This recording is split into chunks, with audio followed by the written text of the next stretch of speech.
আসসালামু আলাইকুম, কেমন আছেন সবাই? আমি বেশ কয়েকটি সাদাতোবার কাটিং বসিয়েছিলাম। দেখো সবগুলো মোটামুটি সাকসেস হয়েছে। এখানে দেখো নতুন পাতাও হয়েছে।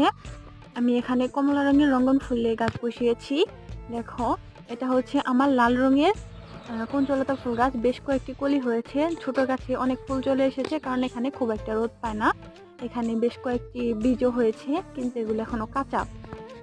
এটা হচ্ছে আমার হাইব্রিড জবা। ফুল ঝরে পড়ার পর অবস্থা মনে হচ্ছে এখান থেকে বীজ হতে পারে।